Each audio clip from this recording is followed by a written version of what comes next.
My name is Haley Dixon. Ever since I was young, I knew I was different from other women. Other women have only one passage, but I have two, and both are extremely narrow. Storytelling. Wait, Otis? I leaned in for a closer look. That was when I recognized him. He was our campus heartthrob. Honestly, I'd had a crush on him forever. But ever since I discovered my own flaw, I'd been too ashamed to even let myself think about him. I'd noticed earlier how handsome he was, but it was too dark to make out his face. Otis told me his secret. He'd been different since birth. He had two reproductive organs. And to make matters worse, both were affected by hypertrophy. He'd had girlfriends before, but every time he took off his pants, they ran. Eventually, he lowered his expectations. He didn't need a girlfriend, just a hookup. But the very first time he tried, he got rejected. He looked almost embarrassed. To be honest, I'm still half a virgin. Then he buried his face against me and started crying again, like a big, fluffy dog. The scent of his body wash hit me, and my heart raced. I used to think he was untouchable, the unreachable campus hunk. But now I knew he carried the same kind of shameful secret as me. He had two, and others rejected him for it.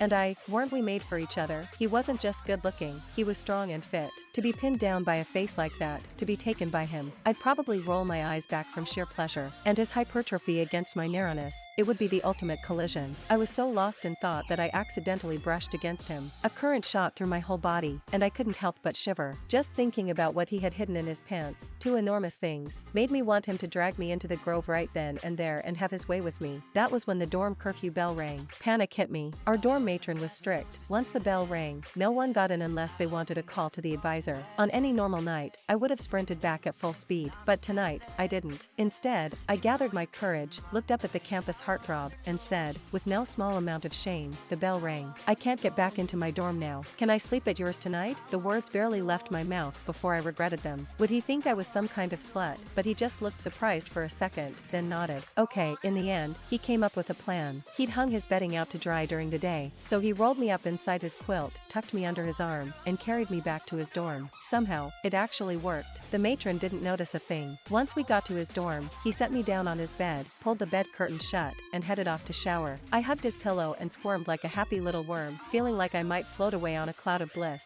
Sneaking a peek through a gap in the curtain, I watched his tall, broad-shouldered back as he walked away. That raw, masculine energy hit my nose like a wave, and the craving down below surged unbearably. I curled my toes on instinct, fighting with everything I had to hold back the maddening itch. But I couldn't help myself. Just one little touch, that was all it took. In an instant, I lost control. A rush of wetness soaked through the sheets. Oh God, I'd just ruined the campus heartthrob's bed sheets. What would he do to me? Would he punish me hard? Bend me over, grab me by the hair, and, the more I thought about it, the more it drove me wild. I squeezed my thighs together, but I still couldn't stop trembling. Water splashed